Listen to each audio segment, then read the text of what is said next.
Oi, eu sou a Clara e eu falo de livros aqui e em todas as outras redes sociais possíveis. O vídeo de hoje é mais um vídeo para falar com spoilers sobre um livro. E esse livro é um que não sai da minha cabeça. O Pássaro Secreto, de Marília Arnaldi. Esse livro, ele é a leitura atual do Clube do Livro por Correspondência, o meu Clube do Livro, que a gente lê um livro a cada 2 meses, mais ou menos, e a gente troca correspondências, que são via e-mail. O clube é todo gratuito, todo mundo participa da troca de correspondências via esses e-mails, newsletters que eu mando, mas para quem quiser ser assinante e apoiar o trabalho, também recebe cartões postais em casa e uns outros brindes a todo o começo de leitura. Além de participar do sorteio de 2 exemplares do livro também, que são cedidos pela Livraria Unesp, que é nossa parceira, que é maravilhosa. Esse livro, inclusive, o Pássaro Secreto, foi um presente da Livraria Unesp. Então, 2 assinantes do clube lá no Catarse ganharam esse exemplar e eu também. Então, sou muito grata à Livraria Unesp e à Dona Maria Antônia, que é maravilhosa, que é a minha livreira favorita. Pra quem não sabe, eu tenho um cupom de desconto lá na Livraria Unesp, que é Clara15, que pra quem quiser usar tanto na livraria física quanto no site, tem 15% de desconto usando ele. E uma coisa que eu amo na Livraria Unesp é que, além dela ter um catálogo super vasto, ela também tem a coleção de clássicos da literatura Unesp, que eu vou mostrar pra vocês. Eu tenho esses daqui e eu pretendo fazer um vídeo pra falar só sobre eles e sobre essas capas maravilhosas e como é tudo muito bem feito, como a gente tem uma introdução maravilhosa que fala sobre o autor, sobre a história, como, nossa, a edição é linda. Então eu amo esses clássicos, sem contar que eles trazem uns clássicos diferentes, como por exemplo o Urso, do Antônio de Oliveira, que é um autor que nem é muito falado. Então é maravilhoso, você conhece clássicos novos que talvez você nunca tenha ouvido falar. Mas eu vou fazer um vídeo só sobre isso. O vídeo de hoje é sobre O Pássaro Secreto, esse contemporâneo também nacional, que venceu o prêmio Kindle de 2021. A Marília Arnaldi é uma autora paraibana, ela é contista e também tem, se não me engano, 4 romances publicados agora. Ela publicou um recentemente depois do Pássaro Secreto, que é de 2021. Eu admito que quando eu li a sinopse desse livro, ele me chamou bastante atenção, mas eu não esperava tanto. Eu já fiz uma resenha sobre ele nas redes de vídeos mais curtos, mas aqui eu vou falar um pouco e quando começar os spoilers, eu vou avisar você para você sair do vídeo caso você não queira receber spoilers. Caso você não se importe com isso, você será bem-vindo para assistir até o fim. Então, para contextualizar, nesse livro a gente acompanha a narrativa de uma menina, uma adolescente, chamada Aglaia Negromonte. A Aglaia é filha do Heleno Negromonte, o seu pai, que é um ator renomado, e a Luísa, que é a sua mãe, uma professora universitária. O pai, ele é um ator reconhecido, renomado, mas quem sustenta a casa realmente é a Luísa, a mãe dela. O pai, muito ligado à literatura, deu os nomes aos seus filhos de acordo com a mitologia grega. Então ele tem um filho mais velho, chamado Heitor, a Aglaia, que é a do meio, e a mais nova, que é a Eufrosine. A Aglaia e a Eufrosine têm esses nomes porque elas representam 2 graças das 3 graças gregas. E porque ele era apaixonado pela mitologia grega. O Heleno é uma pessoa muito carismática, mas ao mesmo tempo é um pai um tanto quanto distante. E muito apaixonado pela literatura, ele influencia que seus filhos também amem a literatura. E é assim que a Aglaia consegue se conectar ao seu pai. Ela lê muito, lê tudo que ele indica para ter com que conversar. A Aglaia é uma garota que já tem alguns problemas psicológicos. Ela viu uma cena que ela não deveria ter visto, que na parte de spoilers eu vou falar. E desde então ela desenvolveu alguns problemas psicológicos. Ela também é um tanto quanto sozinha, ela não tem amigos na escola, ela só tem um único amigo que também é seu primo. Porém, apesar da Aglaia demonstrar que a sua vida não é perfeita, ela ainda assim é sua vida, é o seu mundo. Mas ela começa a ruir quando uma pessoa externa, de fora da sua família, que começa a fazer parte da sua família, chega. Essa pessoa é a Thalie, que é uma filha fora do casamento de seu pai. Essa menina, ela é francesa, ela é filha de uma atriz francesa que morreu e ela estava sendo criada pela avó, que acabou falecendo. Assim, a Thalie precisa vir para o Brasil para ser criada, né, conviver com a família do pai. A questão é que ninguém da família sabia, a não ser o pai. A Aglaia, portanto, se sente muito revoltada, muito brava, se sente traída, tanto por ela mesma quanto pela mãe. E dentro dela cria um sentimento muito ruim, de muita raiva que logo se torna ódio. E quando a Thalie chega, se mostrando uma garota simpática, adorável, bonita, meiga, que chama a atenção das pessoas, que é tão carismática quanto seu pai, isso vai sendo alimentado e vai se tornando algo cada vez pior. A Aglaia, então, passa a agir de acordo com com o que essa coisa manda. E a gente vê a transformação dessa menina e como a narrativa é dela, a gente consegue sentir muito da raiva dela. Muitas coisas que ela faz são condenáveis, mas eu não consegui sentir raiva dela. Eu senti raiva de todo mundo da história, menos dela. E eu não sei até que ponto eu tô certa nisso ou não. Eu cheguei a me questionar se a Aglaia era uma narradora confiável, porque às vezes eu achava que ela podia estar mentindo pro leitor. Mas até agora eu não sei isso. E eu senti muito com ela, eu sofri muito com ela, e por isso esse livro não sai da minha cabeça e eu não consigo parar de falar dele. Aqui a gente tem personagens muito importantes, como essa figura paterna que é ausente ao mesmo tempo e que é quem cria a tragédia grega na vida da Aglaia. A própria Aglaia, que é uma adolescente que está descobrindo seus sentimentos ali, ao mesmo tempo ocultando eles, mentindo sobre eles, e se tornando uma pessoa que ela julga cada vez pior e que nós também julgaríamos pelas suas ações. A mãe da Aglaia, que também é uma personagem muito importante, apesar de ser um tanto quanto distante, e a avó da Aglaia, que é a avó Sarita, que é quem mais acolhe essa menina e quem realmente a escuta e com quem ela se sente realmente bem. Pra mim, esses personagens são os personagens mais importantes, até mais do que a Tali, que é a algoz da nossa protagonista. E tudo isso que eu tô falando, eu também falei na minha resenha da Rede Vizinha, que pra mim, apesar da Aglaia poder ser vista como vilã e ser julgada como vilã por muitas pessoas que leem essa história, pra mim, o mais vilanesco que existe aqui é a distância, a ausência da família. Eu sinto como se a Aglaia estivesse dando defeito e a família estivesse a trocando. Foi esse o sentimento que eu tive, mas muita gente pode discordar e pode sentir outras coisas. Mas como eu não consigo parar de pensar nesse livro, como eu já fiquei horas falando sobre esse livro pra minha mãe, como eu já fiquei horas discutindo sobre esse livro com uma amiga minha, eu preciso falar pra vocês também. Então eu vou contar toda a história nesse vídeo aqui, a partir de agora. Então, se você não quiser receber spoilers, você pode se retirar. Não esqueça de deixar o seu like e se inscrever.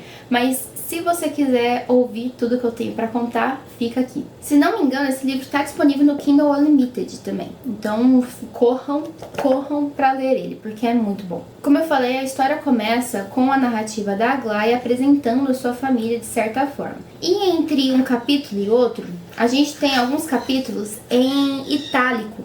E esses capítulos, eles falam sobre o momento presente. Então, a gente entende que a Aglaia já tá adulta e ela tá contando sobre esse período da sua adolescência que foi o período de não volta, sabe? O ponto de não retorno, o ponto de quebra de toda a sua existência, basicamente. E eu não tô exagerando quando eu falo isso. Ela começa falando então sobre como a sua família é uma família cultural, sobre quem é seu pai, quem é esse artista renomado, esse ator renomado, que também se fecha em seu escritório para estudar, para ler livros e acaba ficando distante dos próprios filhos. Ela fala sobre a mãe, como ela é uma pessoa que é apaixonada pelo pai ao ponto de idolatrar ele e fazer tudo o que ele quer. De certa maneira, um tanto quanto submissa, apesar de ser uma mulher independente que trabalha e que sustenta a casa. Ela também deixa claro, depois de um tempo, que os dois brigam muito por ciúmes, principalmente ciúmes da mãe. E que o pai é um homem muito galanteador e muito conquistador e que se apresenta muito carismático do lado de fora de casa para todas as pessoas que param para falar com ele. A gente também descobre que a Aglaia tem alguns problemas psicológicos, principalmente depois que ela viu uma pessoa se jogando de uma ponte. A pessoa pulou e ela viu o corpo da pessoa lá embaixo e isso fez ela desmaiar e ela ter uma crise de pânico. E desde então ela desenvolveu ansiedade, ela tem surtos de ansiedade na madrugada e crises de pânico. Então ela passou a ser acompanhada por psiquiatras depois disso, ela toma remédios. Ela também é uma menina muito excluída, muito isolada, ela não tem amigos na escola, dá pra entender que as pessoas fazem bullying com ela por ela estar acima do peso. E ela acaba se fechando muito no seu próprio mundo, que é o mundo da literatura. Ela vive lendo, principalmente para conseguir se aproximar do seu pai, mas também porque ela consegue se enxergar na literatura. Mas um dia, então, ela desenvolve uma amizade e essa amizade é com Damian, que é um garoto que surge na sua escola, eles se identificam, se dão muito bem. Ele aparentemente é um pouco mais velho que ela, mas os dois se tornam muito amigos e eles conseguem conversar, assim, profundamente sobre as coisas. E ela descobre que o Damian é primo dela. Ele é filho da irmã da mãe dela, as duas não tinham uma relação muito boa, mas de repente parece que a tia voltou para a cidade, então eles desenvolveram essa amizade. E aos poucos, como o Damian é a única pessoa próxima dela e que entende ela, com quem ela pode passar um tempo e conversar sobre o que ela gosta e ouvir o que ela gosta, ela acaba se apaixonando por esse menino, que nunca soube da paixão dela. Ao mesmo tempo, ela também diz pra gente que ela é muito boa em mentir. Então, ela às vezes oculta as coisas ruins que ela sente. Então, ela oculta muitas coisas do próprio Damien. E ela fica em silêncio mais pra ouvir ele e pra tentar viver uma vida comum do que demonstrar o que ela realmente sente, que nem sempre são coisas boas. As coisas ruins começam a piorar mais ainda quando ela descobre a filha fora do casamento de seu pai, a Tali. O pai dela recebe uma ligação um dia dizendo que a avó dessa menina morreu e ela vai ter que vir pro Brasil. Essa menina tem 16 anos. Ela foi uma filha fora do casamento que ele teve com uma atriz francesa que ele contracenou e a família nunca soube dela, a não ser ele. Então ele carregou esse segredo por toda a vida, até a garota surgir. E a Aglaia começa a sentir muita raiva por isso, porque ele escondeu de todo mundo, porque ele traiu a mãe dela. E pra mim é uma raiva muito justificável. Eu digo que eu sentiria a mesma coisa. Ela então já começa a sentir essa raiva antes de conhecer a menina, já sente raiva do pai, ela considera que o pai tornou a vida dela uma tragédia, que agora ela vai ter que pagar pelos erros dele, ela se sente doída pela mãe, ela vê que a mãe fica de cama, então ela se sente muito mal e principalmente pela família dizer tudo bem, né, vai ter que aceitar a menina agora. E ela não entende como isso é possível. Mas ela parece, apesar de não gostar, ela parece não dizer isso, não deixar tão claro assim pra todo mundo, sabe? Ela demonstra não, se fechando, mas não realmente jogando tudo que ela sente em cima do seu pai, por exemplo. Até que um dia, então, essa menina chega, a Tali, e é uma menina bonita, com cabelos longos e ruivos, que tem um cachorrinho a tiracolo. A Aglaia, por sua vez, sente muita raiva porque ela nunca pôde ter nenhum peixe de estimação. Então já começa uma coisa aí que ela odeia, que ela tem muita raiva, que ela não gosta do cachorro, principalmente por conta disso. Quando ela vê, os irmãos recepcionam bem a Tali. E o seu pai parece encantado com a existência da menina ali na casa. A mãe da Aglaia, por sua vez, fica de cama, se sente mal, e a Aglaia só foge e fica deitada na cama junto com a mãe. Só que aos poucos, o dia a dia vai passando e a Tali se mostra uma pessoa simpática e educada e acaba conquistando também a mãe dela. E a mãe dela passa a conviver com a menina, então ela diz que vê a mãe dela fazendo coisas na cozinha junto com a menina. E isso causa nela cada vez mais desconforto, cada vez mais raiva. Tudo piora num dia então que a Tali vai fazer 16 anos.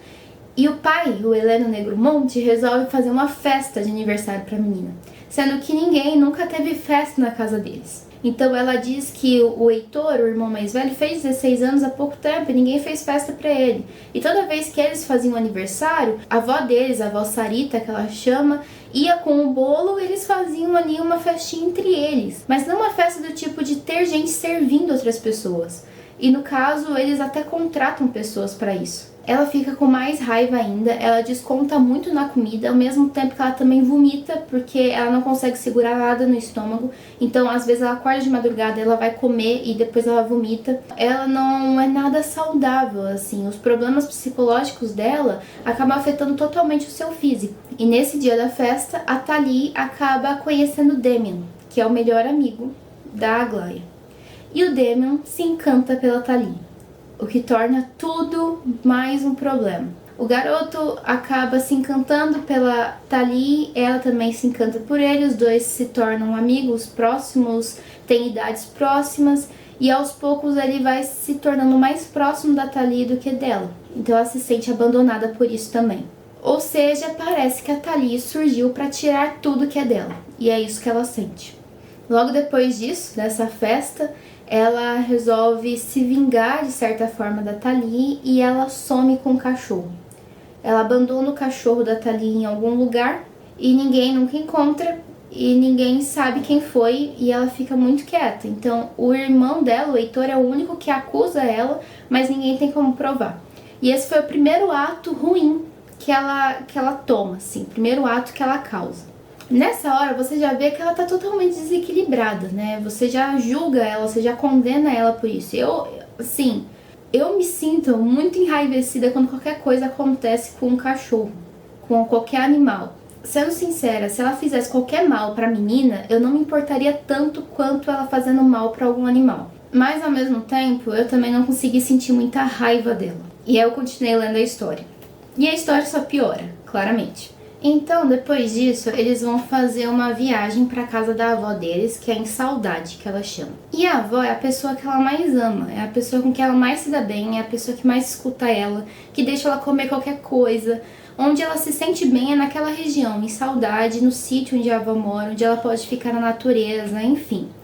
E a avó diz que tem um presente pra Thalie, que é a neta que ela não conhece ainda. Então eles vão até lá, e assim que eles chegam, a avó diz: nossa, Leno, como ela parece uma Nossa Senhorinha, ela é tão bonita. A Aglaia também sente raiva por isso, principalmente por ela ter uma autoestima tão baixa, por ela não se sentir bonita. Ela desconta mais uma vez na comida, e tudo piora quando a avó resolve dar de presente, simbolicamente, pra neta nova, que ela nunca conheceu, o cavalo dela, Soberano. É o único cavalo que a avó tem, que ela nunca deixou nenhum neto montar de acordo com a Aglaia, e agora ela presenteia para essa menina que ela nunca conheceu, a sua neta francesa, o cavalo. A Aglaia sente muita raiva, e quando eles voltam aquele dia para casa, à noite, a Aglaia acorda, pega uma tesoura e corta os cabelos da Thalie. Eu achei que ela ia fazer coisa pior nesse momento, então eu fiquei até aliviada que foi só o cabelo. Ela cortou o cabelo da menina de qualquer jeito, voltou pra cama e dormiu. E aí, quando ela acordou de manhã, a menina tava toda descabelada e os pais deram uma bronca nela, e ao ponto que ela até fez xixi na cama. Logo depois disso, os pais resolvem mandar ela ficar 40 dias na casa da avó. Ela nunca passou as férias ou um tempo na casa da avó sozinha, sempre ia ela e os irmãos. Dessa vez foi diferente, eles mandaram ela. Meio que, pra mim, eles dispensaram ela. E nesses 40 dias, ela conseguiu se sentir bem. Ela ficou com a avó conversa muito com ela, a avó ouve muito ela, então ela contou tudo que ela estava sentindo, menos os ciúmes dela, porque ela não conseguia admitir que ela era apaixonada pelo Demi. Coisa de adolescência, né? Eu acho difícil que uma adolescente consiga dizer essas coisas, principalmente pra pai, mãe, avó. E ela foi sincera com a avó. Então ela conseguiu se sentir melhor naquele ambiente, ela fala como ela se sente bem naquele lugar, só que ela precisou voltar para casa porque as aulas voltaram.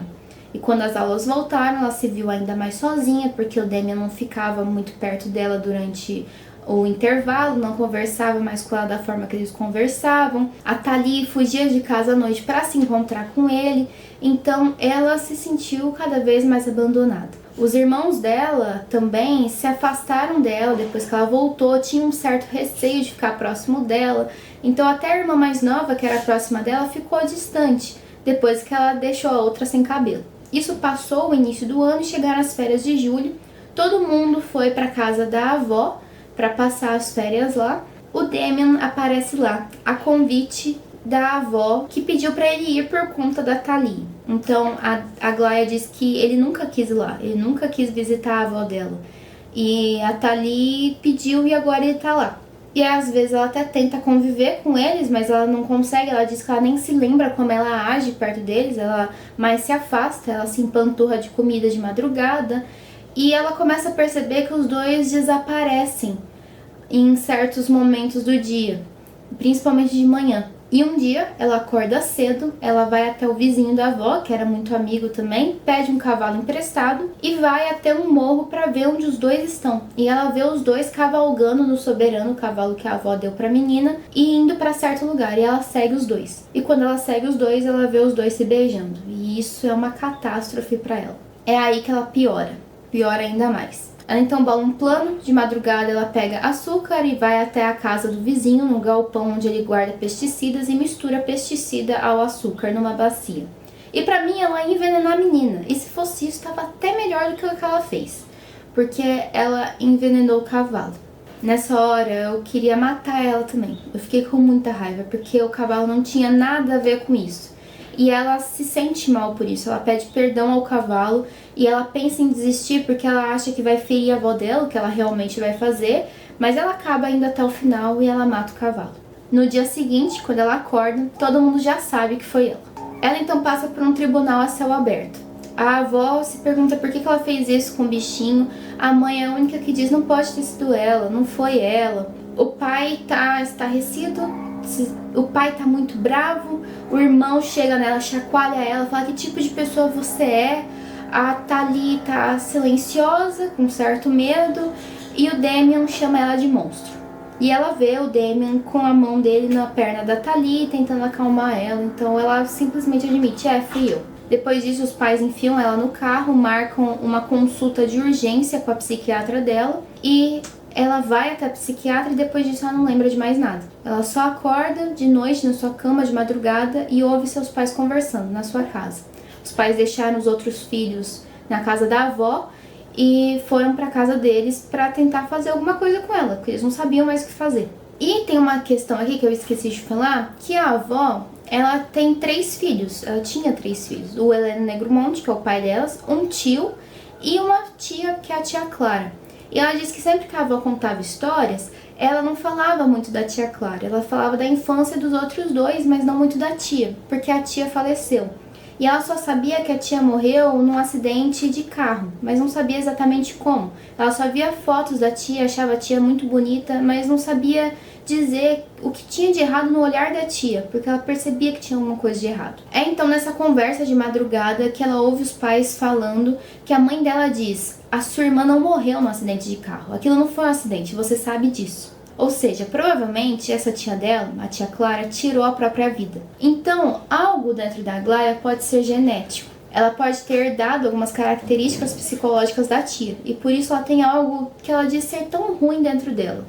Algo que, ao mesmo tempo que é um vazio, também é um pássaro secreto que fica batendo no seu interior e que quer sair. Como eu disse, os pais não sabem muito bem o que fazer com ela. Pelo que eu vejo, a mãe é a única que sofre mais por ela, mas que ao mesmo tempo é omissa, porque parece ser um pouco submissa ao pai. Então, no dia seguinte, eles resolvem internar ela. A mãe não consegue se despedir dela. A mãe fica no quarto, dormindo, trancada, chorando, não sei. E o pai dela leva ela pra um lugar. E ela até pergunta, quando a mãe tá fazendo a mala dela, ela pergunta: onde vocês vão me largar agora? E a mãe só fala: não fala assim. No dia seguinte, o pai leva ela de carro pra um lugar, e quando ela percebe onde é, e quando ele tá conversando com a diretora, ela diz uma frase que me toca bastante. Ela diz: até o último instante em que permaneceu ao meu lado, desejei com toda a intensidade do pensamento que ele recuasse e me dissesse: isso não parece certo, Glória. Não estamos sendo justos com você. É ao nosso lado que deve ficar. Vamos cuidar de você, filha. E me abrisse os braços, me apertasse dentro deles e me levasse de volta para casa. Mas ele nunca disse isso. A única coisa que ele disse é: aqui você vai ser bem tratada, querida, e se curar, eu te garanto. Ou seja, mais uma vez, para mim parece que eles estão dispensando a filha. Eles estão trocando a menina. A Thalia aparentemente chegou e já tomou muito do espaço dela. É uma coisa que ela já sente. E eles sabem que ela tem algum problema psicológico, algum problema psiquiátrico. E eles nunca repararam nas reações dela, a não ser quando ela começou a matar. Então, novamente, eles vão lá e internam ela. E ela passa dias nesse lugar, nesse sanatório, afastada de tudo, se sentindo dopada, até que ela tem melhoras, de acordo com os médicos, e eles liberam ela. Eu não sei quanto tempo isso foi, mas eu acho que foram meses. E ela disse que o pai e a mãe iam visitar ela lá e ela percebia que a mãe tinha começado a beber. Ou seja, a família inteira estava se destruindo e só o pai aparentemente continuava bem, que pra mim foi o causador de tudo isso. Porque se não fosse a pulada de cerca dele lá atrás, nada disso estava acontecendo. Quando ela é liberada, então ela ganha um quarto só para ela dentro de casa, todo mundo trata ela bem e um dia eles vão para uma festa de aniversário da avó. Eles pedem autorização pro médico dela pra ir e eles falam: tudo bem, ela pode ir, então vai todo mundo pra casa da avó. A avó recebe ela de braços abertos, com um abraço muito apertado, e ela sente que a avó perdoou ela e ela precisava desse perdão. Então aparentemente tá tudo bem. Mas aí ela nota que o Damien e a Tali sumiram de novo. E ela se sente muito revoltada porque não é possível que no dia do aniversário da avó dela os dois iam sumir. E ela resolve ir atrás deles. E quando ela vai atrás deles, ela assiste por trás de uma planta lá, de uma moita, os dois juntos, dormindo juntos. Ela fica muito mal, ela nem sabe como ela volta pra casa e ela passa muito mal, se tranca no quarto. E quando ela volta pra casa, ela nunca esquece disso e ela começa a fazer longas caminhadas pela cidade. E um dia ela encontra um garoto de rua pedindo dinheiro E comida, ela dá uma comida que ela tinha e ela de repente tem uma ideia. E isso daí, assim, eu não tava esperando esse final. Nessa ideia, ela pede pra ele se encontrar com ela numa noite, ela vai pagar 50 reais pra ele e ele deve fazer com ela o que o Damien tava fazendo com a Thalia. Só que no dia que isso vai acontecer, na noite que isso vai acontecer, ela se encontra com ele num lugar meio vazio, meio abandonado, e ela se arrepende e ela não quer mais que aconteça. E ela larga o dinheiro e vai fugir, só que o garoto, que é alguns anos mais velho que ela, ataca ela mesmo assim. E o livro acaba com ela saindo fora do seu corpo, sabe? Pra não assistir aquilo, pra não sentir aquilo. A sua morte, como ela diz. Não é a morte real, mas é uma morte da alma. Antes desse desfecho, da gente entender o que aconteceu, ela comenta que, depois de tudo, ela nunca mais voltou a viver com a família. Mesmo depois que a Thalia foi embora para a França, ela continuou morando com a sua avó, que a sua avó vendeu o sítio dela, comprou um sobrado perto da casa dela e passou a morar lá, e ela foi morar com a avó, com quem ela viveu até a avó morrer, porque era a pessoa que mais entendia ela, que ela mais se sentia bem. E ela diz que ela nunca mais conseguiu voltar para a escola, ela nunca mais conseguiu recuperar a sua vida. Ela foi quebrada pro resto da vida. E aí a gente entende o que aconteceu com esse final. Esse final em que ela sai do corpo, em que a coisa dentro dela, esse pássaro secreto, que tem essas asas gigantescas, sai de dentro dela e ela se vê voando montada nesse pássaro por toda a cidade. E quando a gente vê esses capítulos em itálico que eu comentei, a gente entende que é um momento depois disso. Que é quando todo mundo está visitando ela, a mãe, o pai, a avó, quando eles estão falando, conversando com ela de uma maneira mais tranquila, mais calma, como se ela estivesse doente ou como se ela tivesse tentado tirar a própria vida, mas eu entendi que foi depois desse ataque que ela sofreu. Depois que tudo isso aconteceu, as pessoas pararam para olhar para ela. Eu tava até esperando que ela fosse uma narradora não confiável e que nesses capítulos em itálico ela demonstrasse a felicidade ou o orgulho dela por ter conseguido a atenção de todo mundo. Só que ela não demonstra isso. Eu achava que talvez tivesse acontecido uma coisa pequena e ela tivesse aumentado, sabe? Por exemplo, a avó deu um cavalo de pelúcia e ela viu a avó dando um cavalo de verdade para a menina. Mas não foi isso. Então eu não consigo dizer que ela era uma narradora não confiável. Realmente as coisas aconteceram e tudo que aconteceu ela se sentiu agredida. Toda vez que a menina foi bem recebida, visto que a menina saiu também de uma situação triste porque ela perdeu a mãe e a avó, ela se sentia totalmente atingida, totalmente agredida, como se ela estivesse sendo deixada de lado e sendo substituída pela menina. Tudo isso foi fazendo ela ficar cada vez pior e começar a agir de maneiras inexplicáveis, que machucavam tanto os outros quanto ela mesma. Acabou machucando ela mesma e ela nunca mais conseguiu se recuperar. Então é uma história muito triste, que eu não consigo parar de pensar nela, ao mesmo tempo que eu não consigo parar de pensar como a família nunca percebeu nada, sabe? Por que a família não afastou a Thalia desse Damien? Por que não falaram pro Damien, fica um pouco distante de casa, porque não tá fazendo muito bem, sabe? Eles podiam fazer isso. Eles podiam poupar ela dessas coisas, porque eles sabiam que a filha já tinha ansiedade, a filha já tinha síndrome do pânico, a menina já tinha problema antes, ela reagiu mal quando a irmã nova chegou, então eles não podiam ter feito outras coisas, sabe? Então isso me fez sentir muita raiva por ela, e não consegui sentir raiva dela. Por mais que ela tenha feito coisas horríveis, coisas que eu condeno, eu não consegui sentir raiva dela. Eu senti muita pena mesmo. Enfim, é essa toda a história desse livro, que tem uma narrativa muito bonita, tem uma escrita muito bonita. Eu amei a escrita da autora. Mesmo contando, não tem todo o peso e toda a carga emocional de você ler isso daqui. Então assim, por favor, leia. E espero que tenham gostado desse vídeo meio resenha, meio resumo. E se você quiser que eu faça mais vídeos desse tipo, comenta aí embaixo que eu vou preparar mais. Muito obrigada por assistir até aqui.